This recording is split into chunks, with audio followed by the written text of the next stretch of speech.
This is a recording of a talk I gave at the Spaulding Marine Center in Sausalito on October 14th, 2025. It is my second talk about Myron Spaulding, sponsored by the Sausalito Historical Society. It was again a great pleasure to be back in the wonderful boatyard building, talking about the remarkable man who built it and worked in it for 50 years. My previous talk, given in September of 2024, ended with this line. When Myron was 50 years old, a new phase of his life had started. The story of the building of Chrysopolis and everything that came after is a dramatic tale, but I would like to leave the story of Myron's life after 1950 for another time. I have to admit that at the time I was kind of taking the easy way out, trying to smooth over a somewhat abrupt ending with a vague suggestion of a future chapter. To my surprise, people took the suggestion seriously and expressed the hope that I would indeed tell that story. Myron Spaulding was an endlessly fascinating character, and in this talk I will tell you some more of the story of his remarkable life, including a look at a few of the many fascinating people who played a part in it. For those of you who have little familiarity with Myron, I would like to very briefly go over who Myron was and why we are talking about him at all. Myron Spaulding could be, and often is rightfully, described as a genius, an extraordinary human being. But though he was extraordinary, he embodied the human qualities that are to be found in all of us, although he certainly developed them to a higher degree than most of us ever achieve. When I met him in the late 1970s, he was a highly respected boat builder and a yacht designer. But by then, he had already retired from two of the principal passions of his life: his career as a professional musician and his life as a highly respected and admired sailor. The question of how these two very different callings fit together is one that has guided me in my research for tonight's talk. In order to fully appreciate the story of Myron's life after 1950, it's both interesting and helpful to take a closer look at the years that led up to the building of his famous 45-foot ocean racer, Chrysopolis. By any measure of success, in 1950, when Myron was 45 years old, he had achieved more than most people accomplish in a lifetime. He had realized success and recognition in the two seemingly unconnected worlds of yacht racing and of music. As I spoke of in detail last year, Myron was born in 1905 on the outskirts of the logging town of Eureka. His father was often away from home for entire seasons, and Myron's mother raised Myron and his brother alone in a small wooden house on the edge of town. When Myron was 7, his mother fell in love with a man she had met and disappeared from his life. That same year, he started playing the violin. Myron lived with friends and foster families for the next few years. He remembered those as a miserable time. But like all healthy young kids, Myron ran around Eureka, playing between sawmills and the sea. He learned to swim and to sail. But when Myron was 14, he and his brother were made wards of the court. Myron was sent to San Francisco to the Boys' Aid Society of California, called a residential home for working boys. A variety of boys passed through the home referred by the courts, many homeless, neglected, or abused. Myron, being slightly older than the average, later recounted being pleased that he had gotten a room of his own, enabling him to practice the violin as much as he wanted. The staff soon recognized him as a child with unusual potential. He was sent to Pauley High School where, along with English, math, and mechanical drawing, he played in the orchestra and, famously, built his first boat, a 16-foot centerboarder. Myron joined the Musicians Union when he was 18, a prerequisite for playing professionally in San Francisco. The St. Francis Yacht Club was formed in that same year, and Myron began to make a name for himself as a sailor while making a living playing in silent movie houses and vaudeville theaters. We can see that already in high school, Myron's dual life had started. In 1930, when he was only 25, Myron was awarded a seat in the San Francisco Symphony. A full-time position with the orchestra was coveted and very hard to obtain.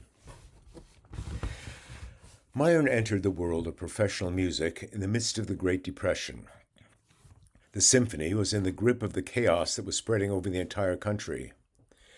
It had flourished during the 20s under the direction of Alfred Hertz, who had built it into a well-respected orchestra. But in the fall of 1929, just before the stock market crash, Hertz submitted his resignation, and the board was tasked with finding a replacement for the immensely popular conductor.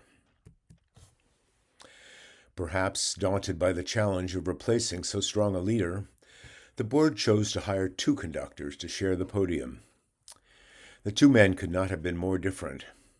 One, an archetypical English gentleman conductor, Basil Cameron, and the other a fiery Russian, Issei de Broen. It was probably de Broen who chose to give a seat to the shy but determined young man born and raised in the wilds of Northern California. Myron's background may well have resonated with him.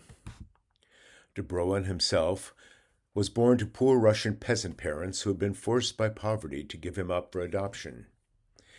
He, too, found his way out of poverty as a music prodigy. After graduation from the Moscow Conservatory, he went to Vienna and Paris, becoming part of, quote, a ferociously intellectual Russian expatriate community. I think the volatile young conductor may have recognized something in the intense young man who had learned to play violin while growing up in an orphan's home. It was an exciting time to start playing in the symphony. On September 9th, 1932, 82 years to the day after California had become a state, the symphony finally got a home of its own in the new War Memorial Opera House. At that time, the opera, orchestra, and the symphony were the same thing, and for the next 25 years, Myron played in both. Myron now had the security of a steady income. The symphony season was only 16 weeks long at that time. I imagine this suited Myron well. He was extremely frugal, which allowed him to continue racing and designing sailboats on his modest income. In July of 1936, Myron, then 30 years old, made an indelible name for himself in the yachting world, skippering the famous Sparkman and Stevens yacht Dorade to a first-place finish in the Honolulu race of that year. Dorade had come in both first in fleet on elapsed time and first in fleet on corrected time. A stunning triumph for the young sailor.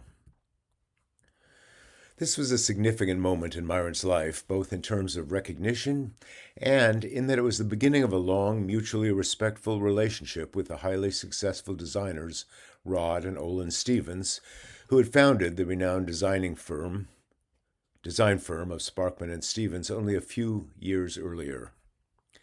Many of the crew of Dorade, in particular the then 19-year-old James Michael, center top in the above picture, would remain lifelong friends of Myron. We will hear more about James Michael later in the story. The same year as Myron's triumph on Dorade, the famous conductor Pierre Monteux became the music director of the San Francisco Symphony. The symphony was soon nationally recognized as an institution dedicated to contemporary music. Stravinsky and Rachmaninoff conducted their own works in San Francisco. George Gershwin conducted his Rhapsody in Blue, and Marian Anderson, who had been banned from singing in Washington, D.C. because of her race, made her San Francisco Symphony debut. And, just for reference, 2 months later, in May of 1936, the Golden Gate Bridge opened to traffic. The next year, Anderson and Christofany commissioned Myron to design a 37-foot sloop for one of their customers. Anderson and Christofany was a well-established boatyard on Hunter's Point, where 30 years earlier Jack London had built his Snark, the boat he sailed to the South Pacific. Myron was 32 when his sloop Naughtygal was built and launched.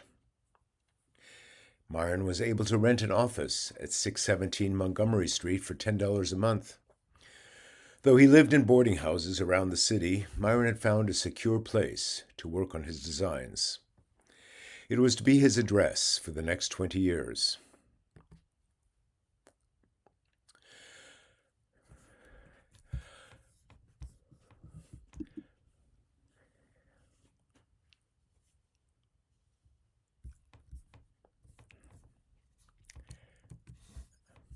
Oh, nuts. Stop.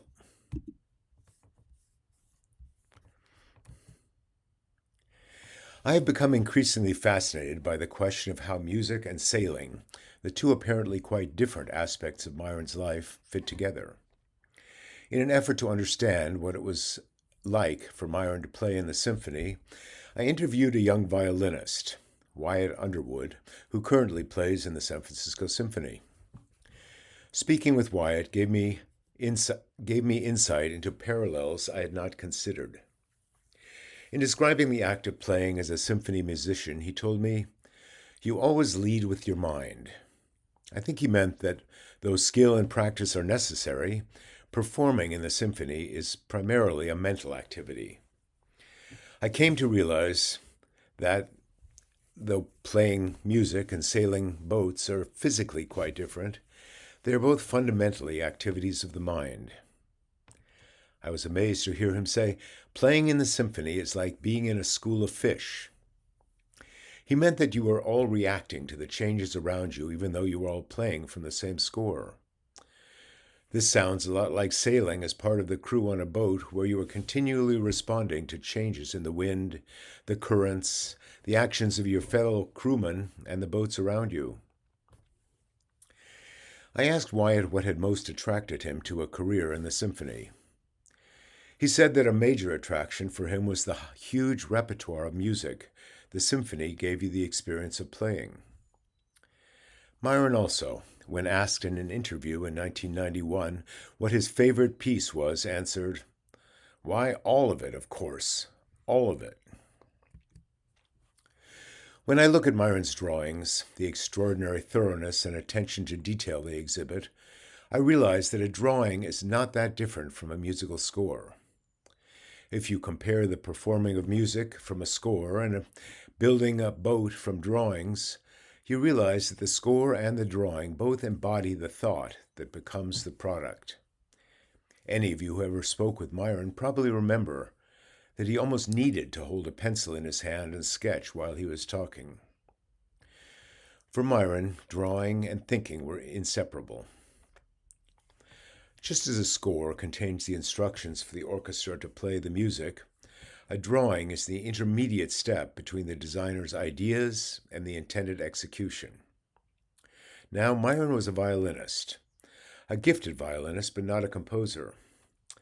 For Myron, I think, the designing of boats was his way of composing music. When Myron gave me a drawing of something to build, whether it was a hollow spruce spar or something very specific like the stem band for a bird boat, it often struck me that the entire job was effectively completed in the drawings. Myron had done all the thinking. He had virtually completed the job on paper, and all I had to do was to carry out the task that the drawing depicted. Much like a composer who, in the score, gives the orchestra the information necessary to play a piece of music, Myron created drawings that could then be carried out by any competent mechanic. The United States entered World War II in December of 1941. Myron was fully engaged in war-related work through 1945, while never slowing down in his design work. He applied to the U.S. Navy Reserve. These photos are from his application. Much to his dismay, the application was denied, although he clearly was highly qualified and had numerous strong recommendations. He was told that he did not meet the physical requirements, was 36 pounds too light for his height. Having grown up in a period of rampant corruption, Myron was convinced that commissions were being bought, not given on the basis of merit. Throughout the war years, he worked as a surveyor for the War Shipping Administration to establish the value of boats requisitioned for war service. He worked on the restoration of Pier 43A near the foot of Powell Street, the former location of Meagh's Wharf, about which we'll hear soon. Evenings, he studied statics and strength of materials in night school. And he continued working in the engineering department at Madden & Lewis in Sausalito, where 110-foot minesweepers were being built of wood. That's Myron there in the three-piece suit. And throughout the war, the symphony continued performing. Soldiers and sailors were invited to attend concerts for free, and special concerts were held on Treasure Island, free to members of the armed forces. Shortly after the war, Myron met J. Arvid Johnson, a Finnish house carpenter who was to play a major role in Myron's life over the next 10 years. Arvid would build a number of Myron's boats, as well as the boatyard building we're sitting in now. Arvid had been building houses since arriving in San Francisco from Finland in 1924.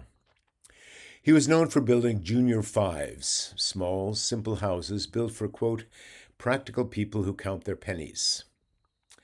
Junior fives had a garage below and 5 rooms upstairs, including 2 bedrooms, a bathroom, kitchen, and either a dining room or a living room with a dinette.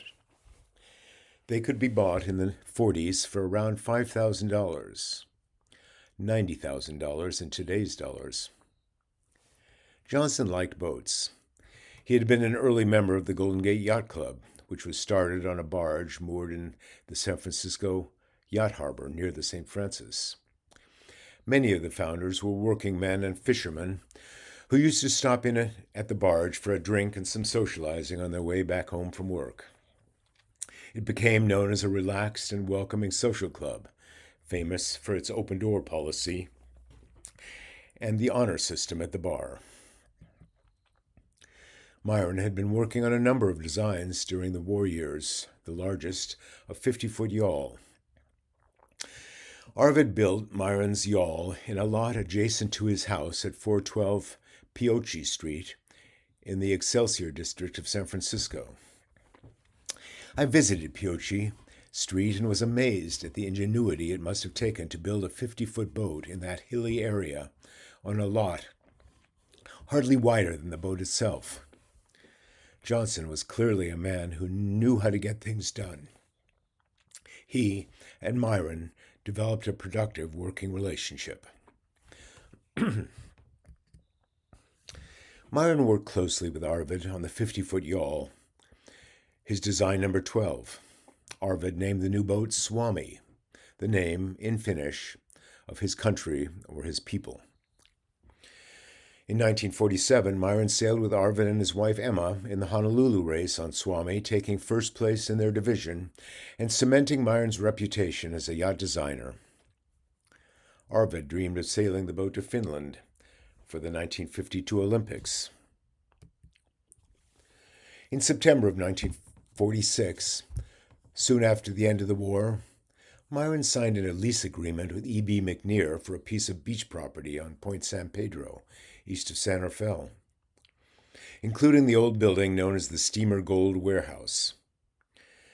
Myron dreamed of converting this building near the beach into his own boat-building shop. He developed plans for the new boatyard, calling it tentatively his When and If Boatyard. It was a long drive to McNear's Beach in San Rafael. We now know how often he went because Myron collected his toll tickets from the Golden Gate Bridge. He drove his pickup every day from the office on Montgomery Street, along the marina past the San Francisco Yacht Harbor, stopping at the St. Francis Yacht Club to eat and chat with friends. He had been living in a boarding house at 1920 California Street, which included room and board.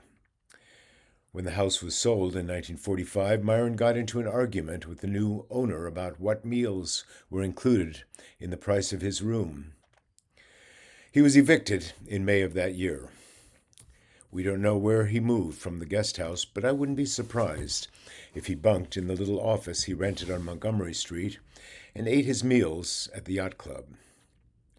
This may explain why he shows an upstairs living space, including a small kitchen in his new boatyard. Meanwhile, at the boatyard on Point San Pedro, Myron hired 3 boat builders and proceeded to build his design number 14 for Dr. Harold Rosenblum. As he always did, Myron kept meticulous records of his work. Alongside the 3 hired boat builders, Myron logged 1,756 hours for himself and recorded the hours put in by his friends, Bob Crowley, Lorna Ralston, and Roy Eklund. Later in life, Myron recalled with relish setting up the 8x8s and 10x10s for the skidways together with Bob Crowley, greasing them with 5 gallons of tallow he'd gotten from a tannery, and launching what would prove to be the very successful Buoyant Girl off the beach on July 31st, 1949. Arvid Johnson evidently enjoyed building boats with Myron even more than sailing on them. In 1950, he sold Swami to a doctor in Southern California. He then, together with a group of his friends, commissioned Myron to design a boat they could build for themselves.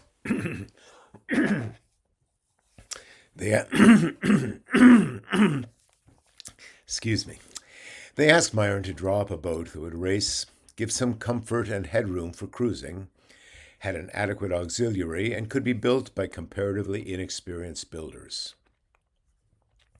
We have the contract, dated in May of 1950 between Arvid Johnson and Myron, for the design and plans for 5 33-foot plywood sloops.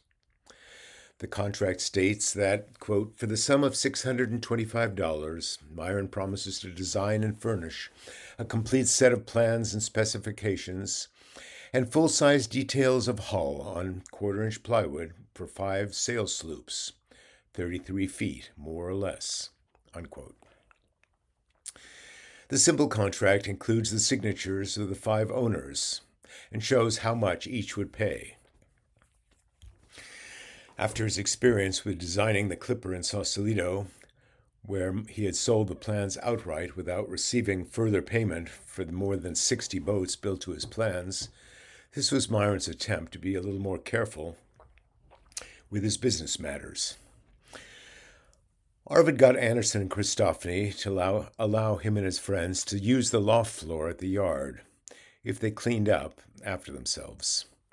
They found a yacht nearby in Hunters Point on which to build the boats. Myron supplied fasteners for each boat, his only income beyond the meager design fee. For Myron, it was always of paramount importance that only the best fasteners were used in his boats. I think that it was as much for this reason as for the minor income he gained that he insisted on supplying bronze fasteners for each of the builders. While the 33s were being built, and 2 days after Christmas in 1950, Myron received a letter from the McNear's lawyer asking him to immediately vacate his new boatyard. Very shortly after he had gotten it set up, and a year and a half before the end of his lease. For the rest of his life, Myron was puzzled about exactly why he had been asked to leave the property. Myron was always suspicious of things going on in the background out of his control. At the time Myron leased the property in 1946, Erskine McNear was 75 years old and unwell. His wife of 47 years, Lucretia Proctor, had died a few years earlier. He soon married his second wife, Louise, who took over much of the day-to-day operations of the property. Louise was hard-driving and ambitious, and Myron had suspicions that something was going on when he read articles in the Marin Journal reporting that the new Mrs. McNear was fighting with other tenants. But his abrupt eviction in the middle of winter in 1950 came as a shock. Once again, Myron called on his friends. George Gearhart, who had a sheet metal company in one of the old Marin shipbuildings, used his big truck to help Myron move all his newly acquired machinery and lumber to Sausalito. This was in January of 1951. It is worth remembering that the symphony season ran from November through April. During these 6 months, Myron also rehearsed and played about 80 performances, about 24 commitments a month. Meanwhile, Myron was doggedly trying to find space to store his machinery and the great quantity of lumber he had purchased for future projects. After a number of false starts, Myron finally found a piece of land that seemed promising to him near the old ferry landing for the recently closed Marin shipyard. The deed for his new property at what was then known as the foot of Gate 5 Road was signed on the 18th of January, 1954. Myron first asked Arvid Johnson to build a lumber shed so he would have somewhere to store all the material he had brought over from McNear's Beach. He also drew plans for a boat shop, and Arvid proceeded to build the building we are now sitting in. From the invoices he presented to Myron, we know that Arvid built the building in 5 months, between July and November. For the entire building, Arvid charged Myron only $712.37 in profit. The building and lumber shed were built right on top of the dock. If one looks down from where you're sitting, you can see the wide decking planks that are laid tight up against each other with no space between them. Myron soon realized that this was a mistake, as the deck started to rot in the weather, and he relaid the entire dock outside the buildings, carefully leaving a half-inch space between planks and between butts as well. The butts were laid out in a pattern so that double joists were placed where the butts would fall, enabling him to nail each piece without risk of splitting the ends of the planks. Here again, we see how important detail was to Myron in everything he did. In speaking of the origins of Chrysopolis, Myron recounted that the design was originally started for his friend, Gordon Strawbridge. Gordon Strawbridge is another of those people who played an important background role in Myron's life. Strawbridge shared with Myron a fascination with all aspects of yacht design.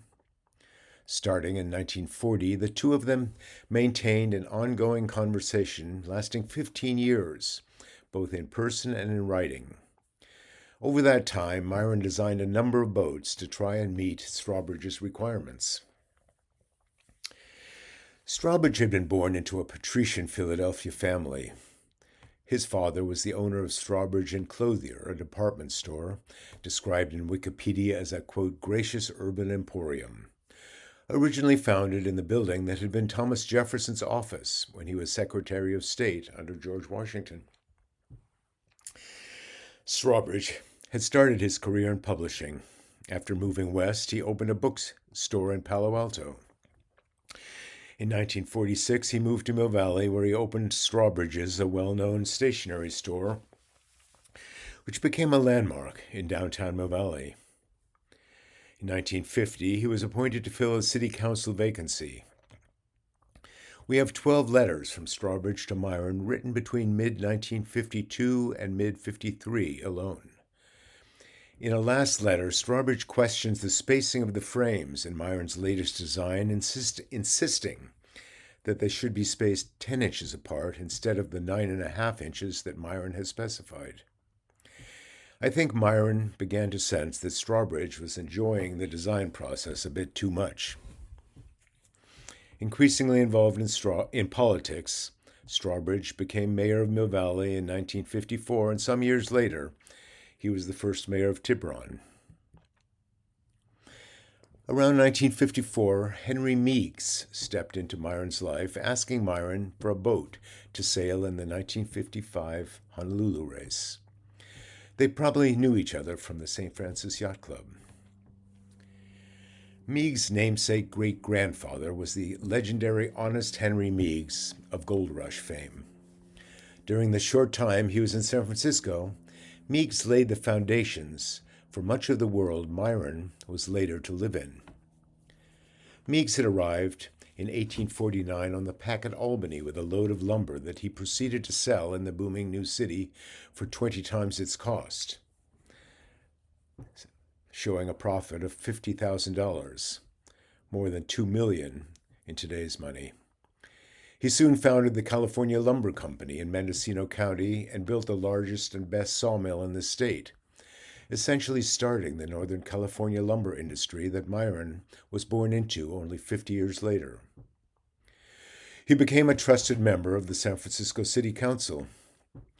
He built the 2,000-foot-long Meigs Wharf at the end of Powell Street to encourage shipping to the area. Meigs had quickly become a prominent, highly respected, and well-liked citizen of San Francisco. He was generous with his friends and supported civic improvements. All his life, he was a lover of music and promoted concerts. He founded the Philharmonic Society of San Francisco, the city's first orchestral group. But in 1854, the first great crash occurred in San Francisco. A worldwide economic decline contributed to a financial crisis. Even the city was operating on debt and was issuing promissory notes, called warrants, which, when signed by the mayor and controller, were used to pay city debts. For convenience, the controller signed books of warrants in advance, and Meigs got a hold of some of these books, filled out the blanks, and used them as security for money he borrowed. Meigs soon realized that he would inevitably be discovered. On September 26, 1854, he quietly bought a small bark, the America, and within a week, on October 4th, he departed on a foggy night with his wife, 3 children, and $10,000 in cash, which he split with the captain of the boat. It had been barely 5 years since Meigs first arrived in San Francisco. 2 weeks later, he showed up in Tahiti on his way to South America. He arrived penniless in Chile, but soon was building railroads. Peru hired him to build a national railroad system, and he became famous and wealthy all over again. His personal fortune soon estimated at $100 million. He reputedly sent back all the money he owed his friends in San Francisco.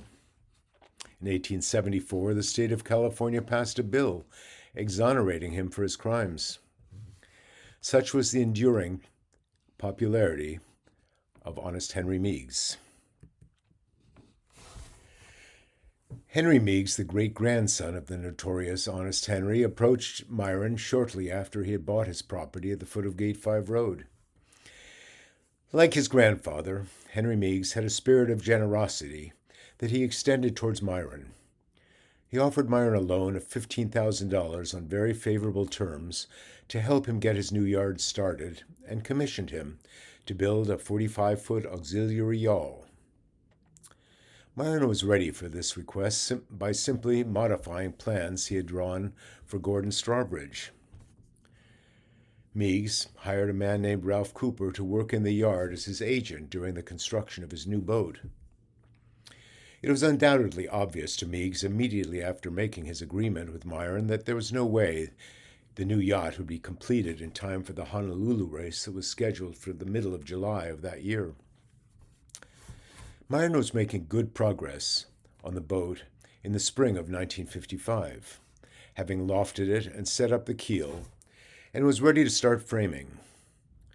But Meigs was determined to sail in the Honolulu race that year and decided to buy another of Myron's boats, the Swami, from Dr. Burton Hall, who had acquired the boat from Arvid Johnson and taken it to L.A. In April, Meigs gathered together a crew to bring the boat up from Southern California. Meigs' brother, William Lawrence Meigs, Walter Sandy Wilson, a television sports writer from New Zealand, Colonel William Conroy, and Ralph Cooper, Meigs' agent at Myron's yard, agreed to be his crew. A sumptuous cocktail party was held at Meigs' home in Atherton on Saturday night to celebrate their departure. Swami, with 5 men on board, left Newport the following Tuesday morning and sailed toward Santa Barbara.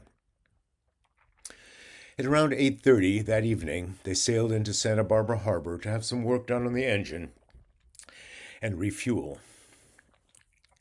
The work was only completed at 5:30 in the afternoon the next day, but after testing the engine, they sailed off at 9 p.m. up the coast toward Point Conception, making 7.4 knots under engine.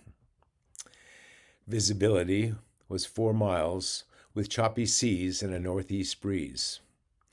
Everyone went below to their bunks. Ralph Cooper took the helm. At 9:30 a.m. that same day, a Swedish freighter, the 5,000-ton Parramatta, departed San Francisco laden with general cargo bound for Australia via Los Angeles. She carried a crew of 39 and had luxury passenger accommodations, though no passengers were aboard for the trip to LA. They were cruising at 13.5 knots, 3 miles off the coast, as they approached Point Arguello that night. At around 3:15 in the morning, the lookout left his station on the bridge and went below to make coffee and call the next watch that was due in the wheelhouse at 4. Shortly before 4 a.m., the officer on watch spotted a white light 2 points off the starboard bow. The helmsman, too, observed a white light with a red light below it, only a half point off the starboard bow. The rudder was ordered left, and standby was rung on the engine room telegraph. But the engine continued at full speed, and a collision occurred immediately. The captain, having heard the standby alarm, rushed to the bridge, and seeing a light in the wake of his vessel, ordered the rudder hard right to return to the site of the collision. Speed was finally reduced to slow 8 minutes later. Since the Parramatta didn't carry a searchlight, the crew used her Morse light to look at the wreckage and search for survivors. No survivors were seen. An hour and 10 minutes after the collision, at 5:12 a.m., the freighter transmitted a message stating that she had, quote, struck something. Coast Guard launches were immediately dispatched from Port Arguello and Santa Barbara. Within 15 minutes, the Parramatta resumed her voyage toward Los Angeles. The Coast Guard was to find only small wreckage, a life ring, and one badly mutilated body. If any of you followed the description of those early morning moments in the Parramatta's wheelhouse, you might be puzzled that the helmsman had been ordered to turn to the left. Clearly, if there had been any hope of avoiding a collision, he probably should have turned right. Turning left caused the freighter to ram Swami amidships, instantly killing all on board. I hesitated to subject you to this story in such gruesome detail. I had heard the outlines of the account from Myron, who related it often, but when I read the Coast Guard report and realized what had actually happened 3 miles out there in the ocean, I was deeply horrified, as you may be as well. I think this gives us a sense of what Myron felt when he woke up on Thursday morning to this front page in the San Francisco Call Bulletin. The accident must have shaken Myron deeply. Upon reading the Coast Guard report, it becomes obvious that this horrific accident was the result of a series of small mistakes, each one inconsequential by itself, but together fatal. This event must have challenged everything that Myron was and lived for. For him, whether playing the violin, sailing, or designing boats, the important thing was having an awareness and understanding of every detail of a process. Myron's meticulous planning was emphasized in every talk he gave and every article written about him during his lifetime. Time had stopped for the Swami and its crew.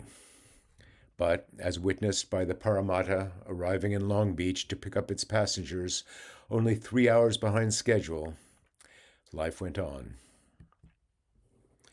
By December of 1955, the fleet of 33s was growing, and the Golden Gate Yacht Club formed an official Spaulding 33 class. 4 months later, Arva Johnson died after a short illness. After the collision, Myron still played 85 concerts in the 1955-56 season, under the new Spanish conductor, Enrique Horta, whom Myron liked for his no-nonsense approach to conducting. Myron's old friend and sailing partner from Dorade, James Michael, now an attorney with a law firm of Pillsbury, Madison, and Sutro, represented Myron in his effort to settle with the Henry Meigs estate. It was complicated, since in addition to the partially finished boat sitting in the yard, Myron still owed the money that Meigs had lent him to help start his yard. According to the initial agreement, the amount of Myron's profit would depend on the ultimate cost of the completed yacht, which in turn was expected to be approximately the amount of the loan. But of course, at this point, both the unfinished yacht and the loan were liabilities for Myron. Strangely, the next year, in 1957, Myron decided to stop playing with the symphony. 2 years later, in 1959, Dean Morrison came to Myron's rescue. Only the year before, Morrison had been on board Celebes, which burned and sunk during the Acapulco race. Ironically, 4 years earlier, Myron had been asked by Meigs to help bring Swami north, but had declined due to business obligations. He too was enjoying the benefits of the post-war boom in his East Bay construction business. He may well have read this announcement of Myron's new design in the June '57 Sea and Motorboat magazine. Dean Morrison and Myron signed a contract on Christmas Eve of 1959 with specifications for the completion of what was still known as Design Number 20, with materials and workmanship of the highest specifications. Again, the idea was to have the boat ready for the '61 Honolulu race. This time, it was ready. Dean Morrison sent out invitations to the launch. The new yacht was to be called Chrysopoly, the Greek word for Golden Gate. This was the name John Fremont back in 1846 had given to the passage between San Francisco and Marin. The launching was to be a big event. In a 6-page letter to his crew, Morrison said he was expecting 200 or 300 people for champagne on Sunday, June 18th. The masts were stepped the next day, and Myron, Morrison, and the crew worked day and night to get Chrysopoly ready for the start of the race from San Pedro 2 weeks later at noon on July 4th. Chrysopoly would go on to sail the Transpac a total of 3 times, in 1961, 63, and 65. She remained in the Morrison family for 50 years. In 2010, she was bought by an engineer from Australia, Rogan Corbett, who did some work on the boat before sailing to Costa Rica and on to Australia, where, as far as I know, she is still sailing today. If we were to apply the metaphor of a musical composition to Chrysopoly, we would think of her as being like a symphony of timeless elements. In the same way that a symphony by Beethoven is endlessly new no matter how many times one hears it, Chrysopoly has to this day a feeling of timeless beauty. Clearly, built of the highest quality materials and to the highest standards of craftsmanship, time seems irrelevant. What stands out in Chrysopoly is a feeling of uncompromising excellence. She is not fancy or pretentious in any way. There is honesty of design and execution that is clearly Myron's voice. We can think of Chrysopoly as what Myron had to say. Chrysopoly was to be the last major boat that Myron would build. He did design a 28-foot sloop for his friend Robert Crowley that he and Crowley started to build together in 1958, shortly after he retired from the symphony. This boat was still under construction in the yard in 1978 when I first met Myron. It was later completed by Tom Miller over a period of 20 years and launched after Myron's death. Arete is now docked down on the float of the Spaulding Marine Center. In 1963, Myron quietly married Gladys Knuckles, whom he had known for years. She and her former husband had been friends of Myron's and had sailed together since they were all young. Gladys and Myron were to live happily together for the next 37 years. Gladys bought a house in Sausalito within sight of the boatyard in 1973. At last, Myron, now 68 years old, had a home and a stable and secure life. Again, I have touched only on a limited part of Myron's life. It was in fact far broader and more varied than I could do justice to in a short talk. This time I can't promise a follow-up talk, but someone, for sure, should write a book about the extraordinary man that was Myron Spaulding. I would like to end my talk with a quote from Joseph Conrad's book, The Mirror of the Sea. In this passage, I think Conrad speaks directly to the qualities found in both a musician and a boat builder, and eloquently addresses who Myron Spaulding was. The moral side of an industry, productive or unproductive, the redeeming and ideal aspect of this breadwinning is the attainment and preservation of the highest possible skill on the part of the craftsman. This is why the attainment of proficiency, the pushing of your skill with attention to the most delicate shades of excellence, is a matter of vital concern.